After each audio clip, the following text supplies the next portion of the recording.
Descobrimos durante esse mês que a missão é de Deus e é um privilégio nosso fazer parte da missão de Deus no mundo. E Jesus fez uma oração. E esse capítulo 17 do Evangelho de João é conhecido como a oração sacerdotal de Jesus. Jesus, como sumo sacerdote, ora e nos coloca diante de Deus nessa oração. Sendo ele o sumo sacerdote, nós então somos todos sacerdotes. E diz assim, João 17, a partir do primeiro versículo. Depois de dizer essas coisas, Jesus levantou os olhos ao céu e disse: Pai, é chegada a hora. Glorifica o teu Filho, para que o Filho glorifique a ti. Assim como lhe deste autoridade sobre toda a humanidade, a fim de que ele conceda a vida eterna a todos os que lhe deste. E a vida eterna é esta: que conheçam a ti, o único Deus verdadeiro, e a Jesus Cristo, a quem enviaste. Eu te glorifiquei na terra, realizando a obra que me deste para fazer. E agora, ó Pai, glorifica-me contigo mesmo, com a glória que eu tive junto de ti, antes que houvesse mundo. Manifestei o teu nome àqueles que me deste do mundo. Eram teus, tu os deste a mim, e eles têm guardado a tua palavra.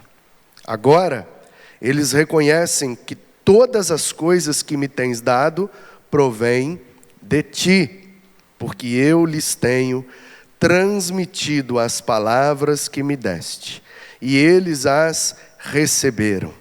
Verdadeiramente reconheceram que saí de ti e creram que tu me enviaste. É por eles que eu peço. Não peço pelo mundo, mas por aqueles que me deste, porque são teus. Todas as minhas coisas são tuas, e as tuas coisas são minhas, e neles eu sou glorificado. Já não estou no mundo, mas eles continuam no mundo, enquanto eu vou para junto de ti. Pai Santo, guarda-os em teu nome, que me deste, para que eles sejam um, assim como nós somos um. Quando eu estava com eles, guardava-os no teu nome, que me deste. Eu os protegi, e nenhum deles se perdeu, exceto o filho da perdição, para que se cumprisse a Escritura. Mas agora vou para junto de ti, e isto falo no mundo, para que eles tenham a minha alegria completa em si mesmos. Eu lhes tenho dado a tua palavra, e o mundo nos odiou, porque eles não são do mundo, como também eu não sou. Não peço que os tires do mundo, mas que os guardes do mal. Eles não são do mundo, como também eu não sou. Santifica-os na verdade, a tua palavra é a verdade. Assim como tu me enviaste ao mundo, também eu os enviei ao mundo.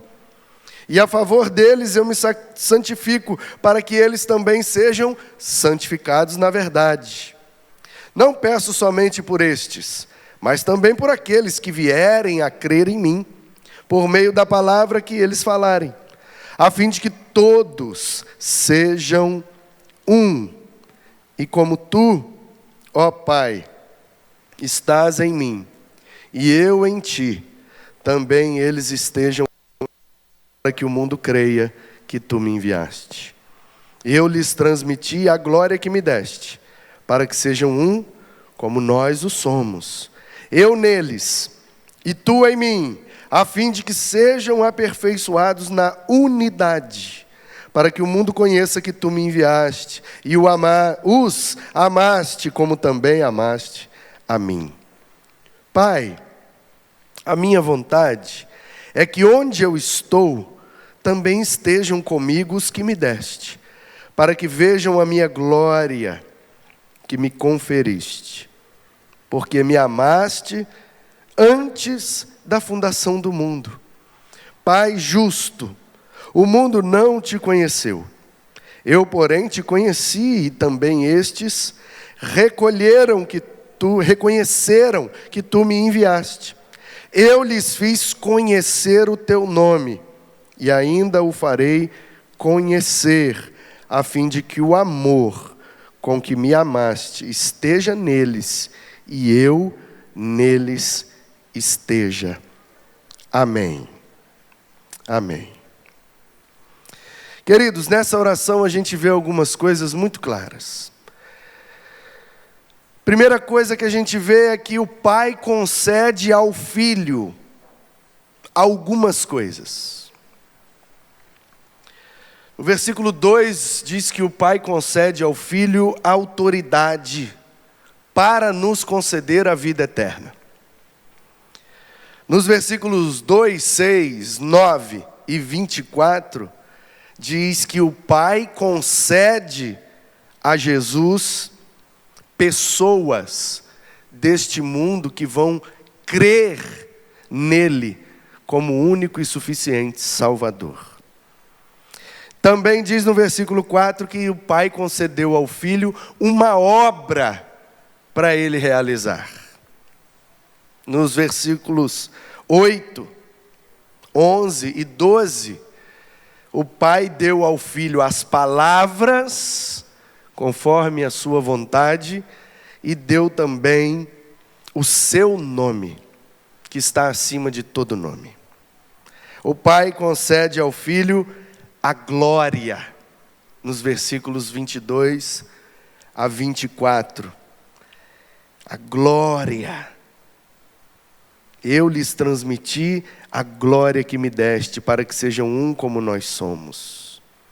Então o Pai concede ao Filho autoridade, pessoas que creem nele, uma obra para ele realizar, palavras, um nome e uma glória.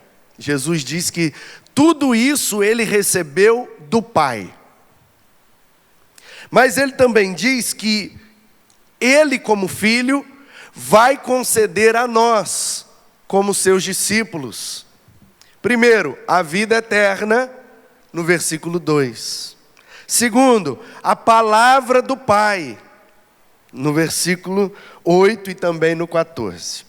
E aí, no versículo 6 e também naqueles que Jesus vai falando que ele veio para manifestar o Pai.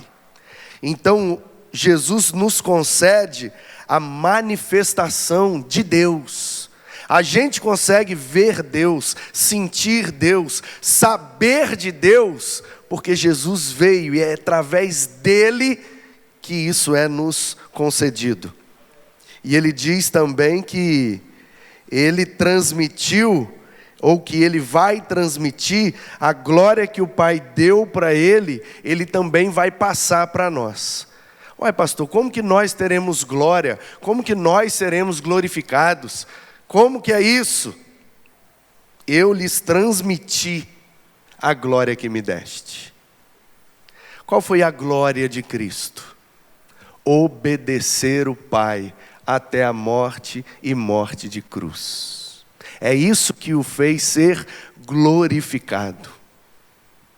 E ele transmitiu isso para nós. O que ele está querendo dizer? Se nós formos obedientes como ele foi, um dia nós também, naquele grande dia, seremos juntamente com ele glorificados. Ou seja, teremos um corpo ressurreto, transformado, preparado para habitar na eternidade. E isso é a nossa glorificação. É o que Paulo, escrevendo aos Romanos, no capítulo 8, diz: aos que de antemão conheceu, também os chamou. Aos que chamou, justificou. Aos que justificou, glorificou. O que é que Paulo está dizendo? quando a gente atende ao chamado de Deus. E o chamado de Deus para nós é sermos iguais a Jesus, porque Ele é o sumo sacerdote e Ele nos fez sacerdotes do seu reino. Nós somos a geração eleita, nós somos a nação santa, nós somos o sacerdócio do rei. Paulo fala, Pedro fala, os apóstolos repetem, vez após vez, essas afirmações. Por quê? Porque o que Jesus recebeu do Pai, Ele passou para nós. E o que é que a gente faz com isso que recebemos? A gente continua passando à frente. Então o Pai concede ao Filho, o Filho concede aos crentes. E Jesus pede ao Pai que o glorifique. Versículo 1 e 5. Ele pede ao Pai que guarde os seus discípulos. Porque neste mundo viveremos aflições e precisamos ser guardados, livrados, protegidos. Então Jesus nos coloca diante do Pai e diz: Pai, guarda eles, protege-os, para nos guardar do mal ou do maligno, e também para nos santificar. E aí ele diz: santifica-os na verdade. A tua palavra é a verdade. Se a palavra é verdade, então onde tem a palavra verdade, a gente vai trocar pela palavra palavra. Então santifique-os na palavra, porque a palavra é a verdade. Essa é, queridos, como ele diz 2 capítulos antes, que ele é a videira, os seus discípulos são os galhos desse pé de uva, e é o Pai quem poda os galhos que dão fruto, para que deem mais fruto ainda. Ou seja, a palavra de Deus, presta atenção nessa ilustração aqui, ó. A palavra de Deus, é a tesoura de Deus para nos podar, nos fazer parecidos com Cristo, e assim vamos frutificar ainda mais. A palavra está te podando, irmão. Eu queria fazer aquilo, mas a palavra orienta para não fazer, é uma poda. Eu queria reagir desse jeito, mas a palavra orienta a não reagir, é uma poda. Não podemos mais viver do jeito que queremos. Por quê? Porque a palavra vai nos podando. E agora a gente não faz o que quer, a gente faz o que Ele quer.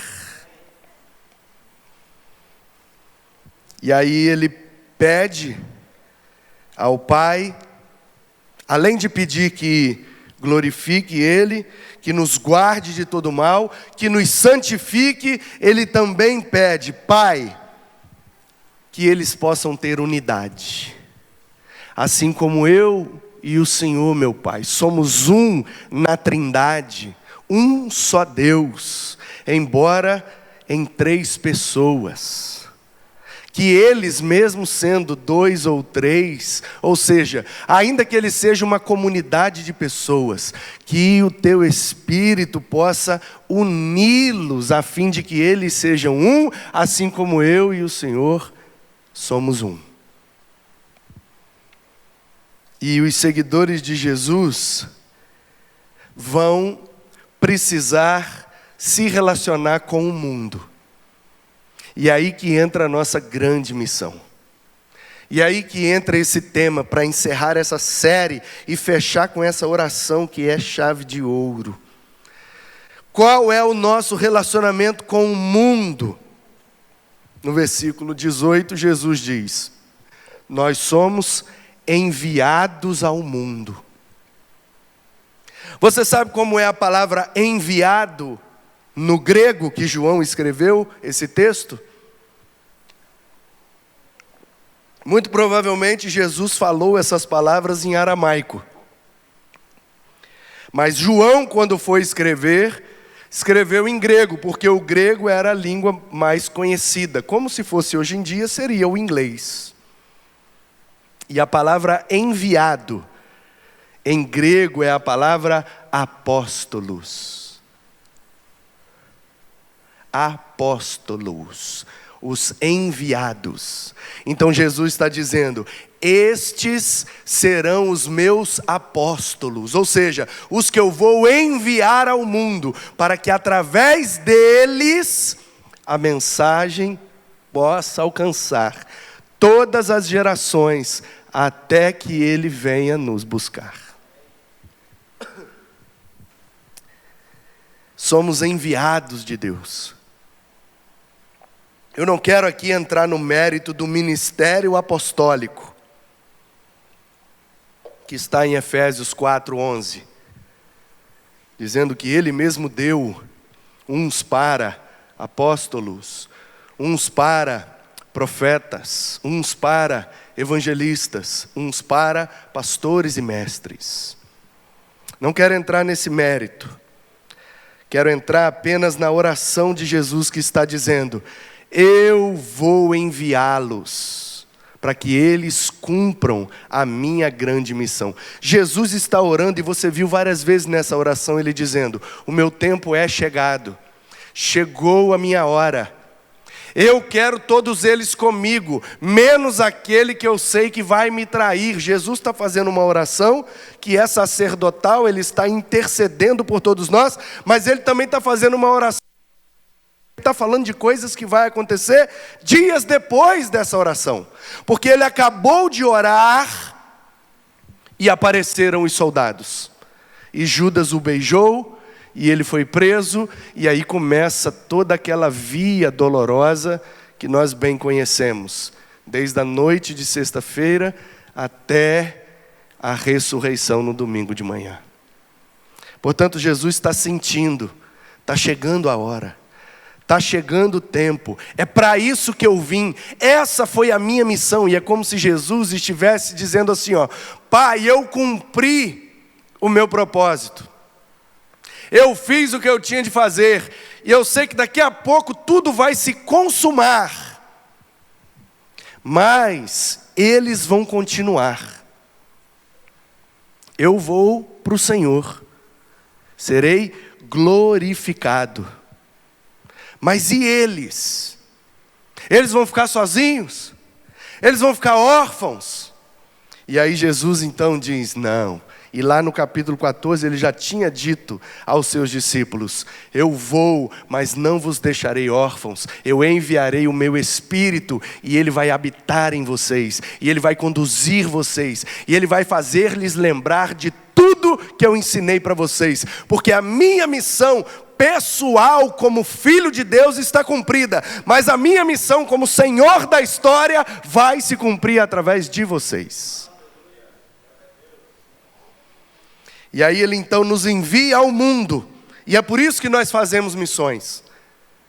E é por isso que a gente acredita que se a gente pregar, vai ter gente convertendo, porque Jesus disse: eles serão enviados ao mundo, eles estarão no mundo, mas eles não são do mundo.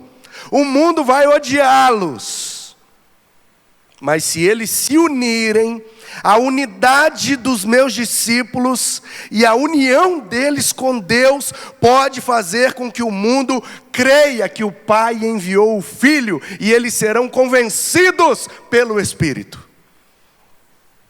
Queridos, se um homem de Deus ou uma mulher de Deus for na sua direção com autoridade e intrepidez, e te entregar uma palavra da parte de Deus dizendo: pode fazer que Deus vai garantir o resultado, você faz, você crê, então eu vou fazer, Deus me deu uma palavra. Aquela pessoa não sabia o que eu estava passando, aquela pessoa não fazia ideia do que eu precisava, e de repente ela falou comigo exatamente o que eu precisava ouvir, e eu senti que foi Deus falando comigo. Se você recebeu uma palavra de uma pessoa, por mais piedosa que seja essa pessoa, por mais crente, íntimo de Deus que possa ser essa pessoa, ela nunca será tão íntima de Deus quanto Jesus foi. Portanto, se eu, quando recebo uma palavra de Deus, através de um outro irmão, que é pecador, isso me dá coragem para fazer, porque eu sei que Deus está garantindo o resultado. Imagine se essa palavra vier das bocas de Jesus, ou as palavras vierem da boca de Jesus. A gente ouve uma pessoa falar, e isso nos enche de motivação. Quanto mais se a gente estiver ouvindo Jesus falar, irmãos. O que Jesus fala tem muito mais poder de nos motivar do que qualquer pessoa falando. E Ele está dizendo: eu vou enviá-los. O mundo vai odiá-los, mas eles serão unidos pelo Espírito. E versículo 21. A fim de que todos sejam um, e como tu, ó Pai, estás em mim e eu também em ti, também eles estejam em nós, para que o mundo creia que tu me enviaste. Queridos, fazer missões é o investimento mais tranquilo do mundo, não oferece risco nenhum. Porque sempre vai ter gente para crer, vai ter gente para aceitar, vai ter gente para se render. É só a gente fazer, é só a gente falar, é só a gente viver. E quanto mais unidos tivermos, mais resultado teremos. Porque quem garante o resultado não sou eu e nem você, não são minhas habilidades nem as suas, o meu talento nem o seu, a minha inteligência nem a sua. Quem garante o resultado é o próprio Deus. E Jesus está dizendo: vão pelo mundo, preguem a palavra, façam discípulos. Se Ele diz ide pregar e fazer discípulos, então já está pressuposto nessa frase que vai ter gente se convertendo, porque nós vamos ter discípulos para fazer. Qualquer outro investimento é arriscado. Vamos botar 10 mil reais na bolsa de valores. Pode amanhecer amanhã e perdeu tudo. Vamos comprar ali um imóvel por 100 mil reais, porque a tendência daquela região é valorizar e daqui uns 10 anos vai estar valendo 1 milhão de reais. Pode acontecer alguma coisa lá na região e aquele imóvel de 100 mil, ao invés de valorizar para 1 milhão, vai valer 10 mil.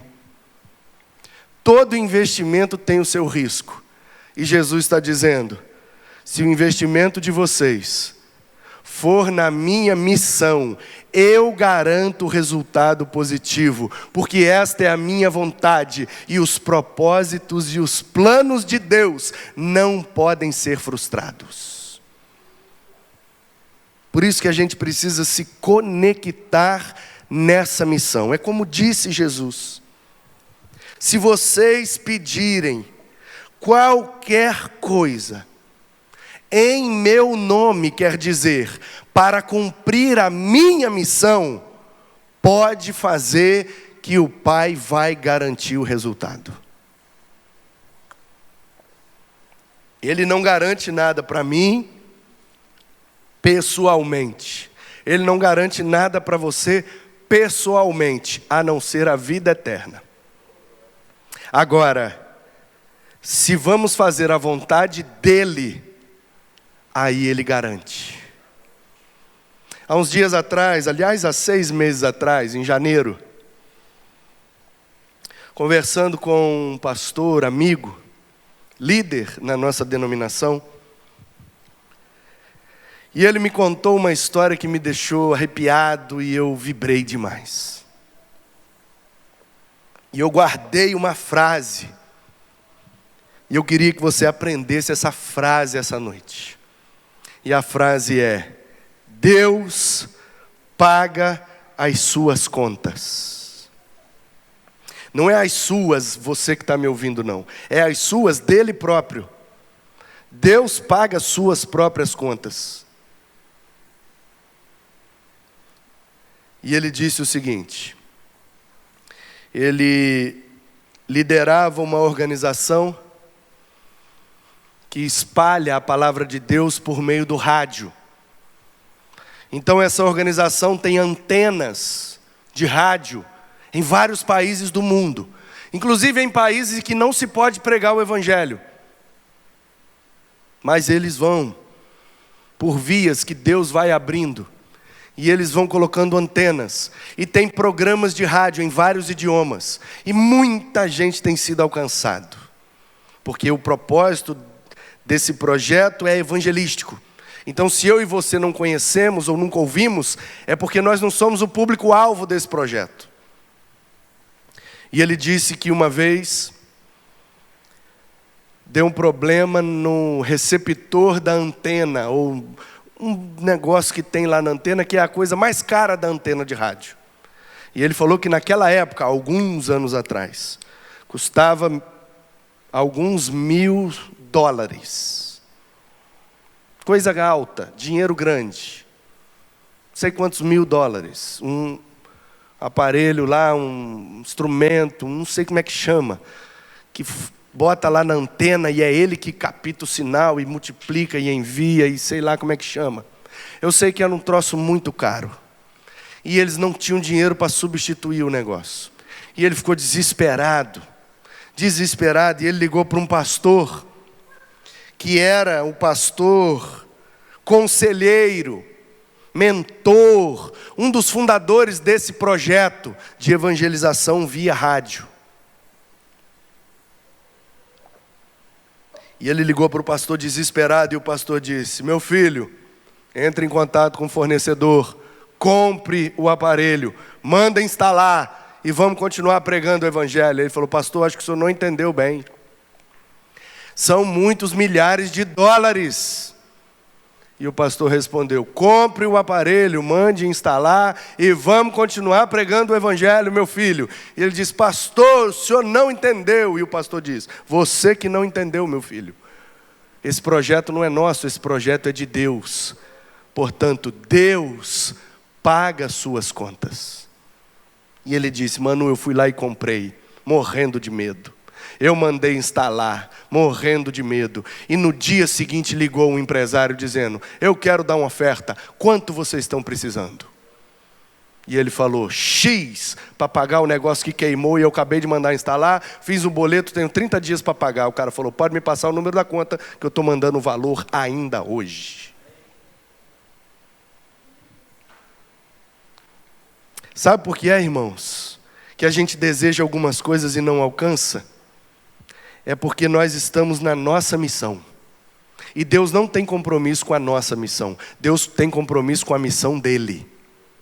Portanto, se você estiver conectado nessa missão, se você estiver submisso, debaixo dessa missão, tudo que você precisar, Deus vai conceder. Porque todas as promessas que vêm dele para nós, tem por ele mesmo o sim e o amém, disse Paulo. Eu queria que Deus pagasse minhas contas também, pastor. Talvez você pensou assim. Vamos abrir o confessionário? Quem pensou assim?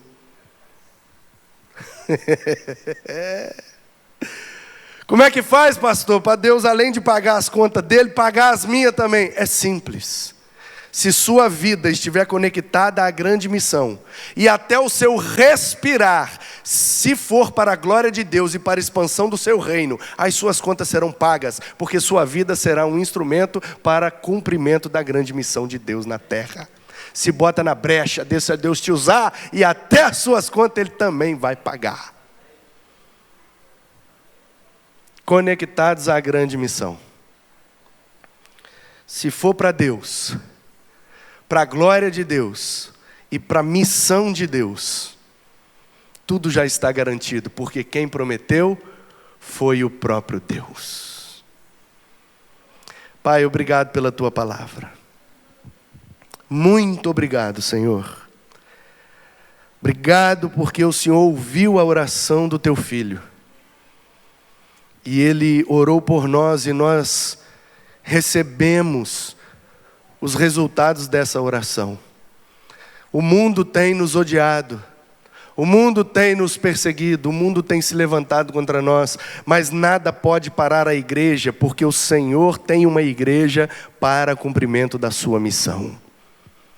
Portanto, enquanto continuarmos fazendo a tua missão na terra, teremos do Senhor os resultados. a providência, toda a proteção, e ainda por cima, o Senhor vai nos unir. E como diz o salmista, na união dos irmãos, ordena o Senhor a bênção e a vida para sempre. Obrigado, Senhor. Muito obrigado, porque estamos debaixo dessa oração, a oração do nosso sumo sacerdote. E nós queremos continuar sendo sacerdotes do Senhor, liderados pelo sumo sacerdote, que é o nosso cabeça. E vamos continuar cumprindo a tua missão, porque para isso o Senhor enviou o seu Filho a este mundo, e para isso o seu Filho nos enviou ao mundo, para que o mundo creia que tu o enviaste. Que assim seja, para a tua glória, em nome de Jesus. Amém.